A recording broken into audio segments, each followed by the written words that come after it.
Welcome friends. தமிழும் சரஸ்வதியும் serial இன்னைக்கு எபிசோட்ல வரக்கூடிய சுவாரஸ்யமான சீன்ஸ் பத்தி பார்க்கலாம். தமிழோட ஒர்க் ஷாப்புக்கு இப்போ போலீஸ் ஜீப் வந்து நிக்குது. இவர் தமிழை அரெஸ்ட் பண்ணி கூட்டிட்டு போன இன்ஸ்பெக்டர் தானே அப்படின்னு சரஸ்வதி சொல்லிட்டு இருக்கிறாங்க. இந்த இடத்தோட ஓனர் யாரு அப்படின்னு அந்த போலீஸ்காரர் வந்து கேட்கிறாரு. தமிழ் சொல்றாரு, இதோட ஓனர் நான் தான் அப்படின்னு சொல்றாரு. அந்த இன்ஸ்பெக்டர் சொல்றாரு, ரவுடித்தனத்தெல்லாம் நிப்பாட்டிட்டியா? உண்மையான ஓனர் நீ தானா இல்ல அந்த இடத்துக்காரர்கிட்ட கத்தியை காட்டி மிரட்டி இந்த இடத்த பிடுங்கிட்டியா அப்படின்னு கேட்கிறாரு. என்னோட ஒய்ஃப் பேர்ல நான் இந்த இடத்த வாங்கியிருக்கிறேன், நான் வேணா டாக்குமெண்ட் காமிக்கட்டுமா அப்படின்னு தமிழ் கேட்கிறாரு. அந்த இன்ஸ்பெக்டர் சொல்றாரு, அதெல்லாம் நீயே வச்சுக்கோ, சுத்தி இருக்கிற பப்ளிக்கு டிஸ்டர்ப் கொடுக்க கூடாதுன்னு உனக்கு தெரியாதா அப்படின்னு கேட்கிறாரு. இங்க ஜென்ரேட்டர் போட்டு வேலை பாக்குறீங்கன்னு கேள்விப்பட்டோம், சத்தம் ரொம்ப அதிகமா இருக்குன்னு எங்களுக்கு கம்ப்ளைண்ட் வந்திருக்கு அப்படின்னு சொல்றாரு போலீஸ்காரர். இப்போ உங்களுக்கு சத்தம் கேக்குதா சார் அப்படின்னு கேட்கிறாரு தமிழ். அங்க வந்த உடனே ஜென்ரேட்டர் நீங்க ஆஃப் பண்ணி வச்சிருப்பீங்க அப்படின்னு சொல்றாரு அந்த இன்ஸ்பெக்டர். நீங்க வேணா போய் பாருங்க சார், ஜென்ரேட்டர் ஓடிட்டு தான் இருக்கு அப்படின்னு சொல்றாங்க தமிழும் சரஸ்வதியும். போய் செக் பண்ணி பாக்குறாங்க. போய் பக்கத்துல நின்று பாக்குறப்ப கூட சத்தம் ரொம்ப கம்மியா தான் வருது. அங்க இருக்கிற கான்ஸ்டபிள்கிட்ட என்னையா இது ஜென்ரேட்டர் ஓடுது ஆனா சத்தமே இல்லை அப்படின்னு கேட்கிறாரு அந்த இன்ஸ்பெக்டர். இப்பெல்லாம் இப்படிதான் சார் சைலண்டா ஜென்ரேட்டர் வருது அப்படின்னு அவர் சொல்றாரு. தமிழ் அந்த இன்ஸ்பெக்டர்கிட்ட சொல்றாரு, நீங்க யார் சொல்லி இங்க வந்து இந்த மாதிரி பண்றீங்கன்னு என்னால நல்லா கணிக்க முடியுது சார் அப்படின்னு சொல்றாரு. ஏன் சார், செய்யாத தப்புக்கு ஏற்கனவே தமிழை கூட்டிட்டு போய் அடின்னு அடிச்சீங்க, இப்ப எங்க வயிற்றுல அடிக்க பாக்குறீங்களா சார் அப்படின்னு அமைச்சு கேட்கிறாரு.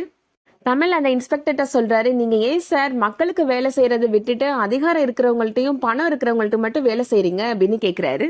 அந்த இன்ஸ்பெக்டர் சொல்றாரு, நீ தேவையில்லாம ஓவரா பேசாத, எனக்கு கம்ப்ளைண்ட் வந்துச்சு அதனால நான் ஆக்ஷன் எடுக்க வந்தேன் அப்படின்னு சொல்றாரு. வாங்கினதெல்லாம் மறந்துட்டியா, மறுபடியும் உன்னை தூக்கி உள்ள வச்சிருவேன் அப்படின்னு அந்த இன்ஸ்பெக்டர் மிரட்டுறாரு. அப்படி என்ன சொல்லி என்ன அரெஸ்ட் பண்ணுவீங்க சொல்லுங்க அப்படின்னு அந்த தமிழ் கேட்கிறாரு. இங்க இருக்கிற எல்லா பொருளும் திருட்டு பொருள் அப்படின்னு சொல்லி கம்பெனிக்கே நான் சீல் வைக்கிறேன் பாக்குறியா அப்படின்னு போலீஸ்காரர் மிரட்டுறாரு. இந்த கம்பெனியை இன்னைக்கு காலையில யாரு திறந்து வச்சாங்கன்னு உங்களுக்கு தெரியுமா அப்படின்னு தமிழ் கேட்கிறாரு. சந்து மாதிரி இருக்குது இந்த இடத்த, என்ன பெரிய அமெரிக்க ஜனாதிபதியா வந்து திறந்து வச்சிருக்க போறாரு அப்படின்னு அந்த போலீஸ்காரர் கேட்கிறாரு. ஜனாதிபதிலாம் இல்ல சார், நம்ம ஊர் அமைச்சர் தான் திறந்து வச்சாரு அப்படின்னு நமச்சி சொல்றாரு. தமிழ் இப்போ அமைச்சரும் தமிழும் நிக்கிற போட்டோவை காமிக்கிறாரு.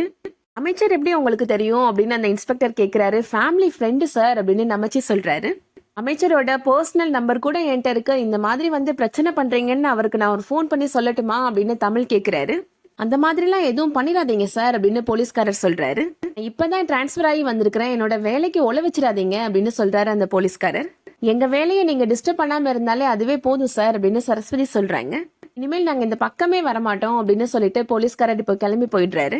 அடுத்ததான் அர்ஜுனுக்கு அந்த இன்ஸ்பெக்டர் கால் பண்றாரு. என்ன சார், தமிழோட வேலையை நிப்பாட்டியாச்சா அப்படின்னு கேட்கிறாரு அர்ஜுன். கொஞ்ச நேரத்துல என்னோட வேலையே போயிருக்கோம் அப்படின்னு அந்த இன்ஸ்பெக்டர் சொல்றாரு. அமைச்சர் தான் காலையில வந்து அந்த ஒர்க் ஷாப்பை திறந்து வச்சாராமே அப்படின்னு அந்த இன்ஸ்பெக்டர் கேட்கிறாரு. அந்த தமிழ் அந்த அமைச்சருக்கே கால் பண்ண பார்த்தா, என்னோட வேலைக்கே உழ வைக்க பார்த்தான் அப்படின்னு அந்த இன்ஸ்பெக்டர் சொல்றாரு. மினிஸ்டருக்கு கால் பண்ணா என்ன, நீங்க ஜென்ரேட்டர் சத்தமா ஓடுச்சுன்னு சொல்ல வேண்டியதானே அப்படின்னு சொல்றாரு அர்ஜுன். சார், அவரு சைலண்டா ஓடுற ஜென்ரேட்டர் வச்சிருக்கிறாரு சார் அப்படின்னு சொல்றாரு அந்த இன்ஸ்பெக்டர். இனிமேல் அந்த தமிழ் விஷயமா எனக்கு எதுவும் கால் பண்ணி சொல்லாதீங்க சார் அப்படின்னு சொல்லிடுறாரு அந்த இன்ஸ்பெக்டர். அடுத்ததா தமிழும் தமிழ் கூட வேலை பார்க்குற எல்லாருமே சேர்ந்து அந்த 100 பீஸ் ரெடி பண்ணிடுறாங்க. அது எல்லாத்தையும் பேக் பண்ணி ரெடியா வச்சிருக்கிறாங்க. அர்ஜுன் அனுப்புன ஒரு ஆள் இப்போ அவங்க வர, ஆசிட் வாங்கிக்கோங்க சார் அப்படின்னு தமிழ்கிட்ட சொல்றான். இப்போதைக்கு எங்களுக்கு வேணாம் அப்படின்னு தமிழும் சரஸ்வதியும் சொல்லிடுறாங்க. அவங்க உள்ள போறாங்க. அந்த டைம்ல யாரும் எதிர்பார்க்காத நேரத்துல அந்த பீஸ் மேல ஃபுல்லா ஆசிட் ஊத்தி விட்டுட்டு அந்த இடத்துல இருந்து தப்பிச்சு ஓடிடுறான். அதுக்கப்புறமா தமிழ் அந்த பீஸ் எடுத்து பாக்குறப்ப பாதி பீஸுக்கு மேல டேமேஜ் ஆயிருக்கு அப்படின்னு சொல்றாரு. நம்மளால கரெக்டான டைமுக்கு ஆர்டர் கொடுக்க முடியாது போலயே அப்படின்னு தமிழ், சரஸ்வதி, நமச்சி 3 பேருமே ரொம்ப ஃபீல் பண்றாங்க. இதுக்கிடையில அர்ஜுன் இப்போ பிளான் பண்றாரு. தமிழ் இப்போ ஆர்டர் கொடுத்த கம்பெனிக்கு நேரா போய் பீஸ் ரெடி பண்ண முடியல அப்படின்னு சொல்லி அவமானப்படுறத நானும் கோதையத்தையும் நேரா பார்க்கணும் அப்படின்னு முடிவு பண்றாரு. கோதையை பார்த்து இப்போ பேசுறதுக்காக போறாரு அர்ஜுன். தொழிற்சங்க தலைவர்ல இருந்து நீங்க விலகுறீங்களே, அதுக்கு கரெக்டான ஆளு உமாபதி தான் அப்படின்னு சொல்றாரு. அவரும் ரொம்ப நேர்மையான ஆளுன்னு நான் கேள்விப்பட்டேன் அத்த அப்படின்னு சொல்றாரு. நீங்க நேர போய் சொன்னா கண்டிப்பா அந்த தலைவர் பதவியை அவர் ஏத்துப்பாரு அப்படின்னு சொல்றாரு. அது மட்டும் இல்ல, தமிழ் சாருக்கு அவர் தான் கான்ட்ராக்ட் கொடுத்துருக்காரு அப்படின்னு சொல்றாரு. அவர் சொன்ன 100 பீஸ் அவர் ரெடி பண்ணி கொடுத்துட்டாரு அப்படின்னா பெரிய பெரிய கான்ட்ராக்ட் எல்லாம் அவருக்கு கொடுக்க ஆரம்பிச்சிருவாரு அப்படின்னு சொல்றாரு. இதுக்கு முன்னாடி நம்மளுமே கான்ட்ராக்ட் விஷயமா அவர்கிட்ட பேசணும் அப்படின்னு சொல்றாரு அர்ஜுன். இப்போ அந்த உமாபதிய பார்த்து பேசுறதுக்காக அர்ஜுன், கோத, நடேசன், கார்த்திக் எல்லாருமே போறாங்க. அந்த கம்பெனி எம்டி உமாபதி நடேசன் பார்த்து பேசுறாரு. சின்ன லேத் மிஷின்ல ஆரம்பிச்சு நீங்க இன்னைக்கு பெரிய இண்டஸ்ட்ரியா வளர்ந்து நிக்கிறீங்க சார், எனக்கு நீங்க தான் பெரிய இன்ஸ்பிரேஷன் அப்படின்னு சொல்றாரு. ஒர்க் ஷாப்போட என்னோட வேலையெல்லாம் முடிஞ்சு போச்சு, இந்த மேனேஜ்மெண்ட் எல்லாத்தையும் என்னோட ஒய்ஃப் தான் பாத்துக்கிறாங்க அப்படின்னு சொல்றாரு அவரு. தொழிற்சங்க தலைவர்ல இருந்து நான் விலகலான்னு இருக்கிறேன் சார், அடுத்ததான் அதுக்கு நேர்மையான ஆளா நீங்க தான் இருப்பீங்கன்னு எனக்கு தோணுது அப்படின்னு சொல்றாங்க கோதை.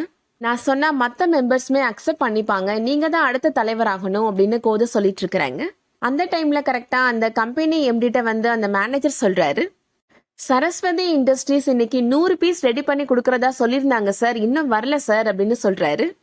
டைமுக்கு கரெக்டா டெலிவரி பண்ணணும்னு நான் படிச்சு சொன்னேனே, இன்னும் ஏன் வரல அப்படின்னு கேட்டுட்டு இருக்கிறாரு அந்த எம்டி. அதோட இன்னைக்கான எபிசோட் முடியுது.